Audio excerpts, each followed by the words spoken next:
एक बार त्रिकुटा पर्वत की पावन पहाड़ियों पर मां वैष्णो कन्या वेश में भोजन परोस रही थीं। तभी अचानक वहां भैरवनाथ की दृष्टि उन पर पड़ी। वे उस कन्या को पकड़ने के लिए उनके पीछे दौड़ पड़े, पर जैसे ही भैरवनाथ पास पहुंचे, वह कन्या वायु के समान अदृश्य होती हुई उड़ चली और त्रिकुटा पर्वत की ओर बढ़ गई। भैरवनाथ भी उनका पीछा करते हुए पर्वत की दुर्गम चढ़ाइयों तक पहुंच गए। माना जाता है कि उसी क्षण माता की रक्षा के लिए पवन पुत्र हनुमान स्वयं वहां प्रकट हुए। यात्रा के दौरान हनुमान जी को जब तीव्र प्यास लगी तो माता ने अपने धनुष से पर्वत पर बाण चलाया, जिससे एक दिव्य जलधारा प्रकट हुई।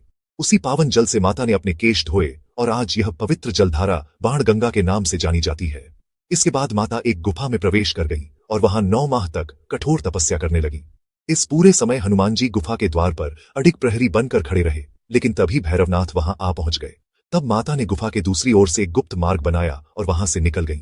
यही गुफा आज अर्धकुमारी, आदिकुमारी या गर्भजून के नाम से प्रसिद्ध है। इसी मार्ग पर माता की चरण पादुका स्थित है, वह स्थान जहां माता ने पीछे भैरवनाथ को देखा था। गुफा से बाहर निकलते ही कन्या ने अपना पूर्ण देवी स्वरूप धारण किया और भैरवनाथ को लौट जाने का आदेश देकर पुनः गुफा में प्रवेश कर गईं।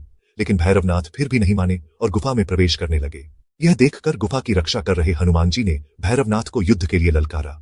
दोनों के बीच भयंकर युद्ध हुआ, पर जब युद्ध का कोई अंत दिखाई नहीं दिया, तब माता वैष्णवी ने महाकाली का रौद्र रूप धारण कर भैरवनाथ का वध कर दिया। वध के बाद भैरवनाथ को अपनी भूल का गहरा पश्चाताप हुआ। उन्होंने माता से क्षमा याचना की।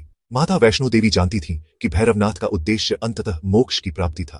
तब माता ने उन्हें न केवल जन्म मरण के बंधन से मुक्त किया, बल्कि एक वरदान भी दिया, मेरे दर्शन तब तक पूर्ण नहीं माने जाएंगे जब तक कोई भक्त मेरे बाद तुम्हारे दर्शन नहीं करेगा। और तभी से माता वैष्णो देवी के दर्शन के बाद भैरवनाथ के दर्शन अनिवार्य माने जाते हैं।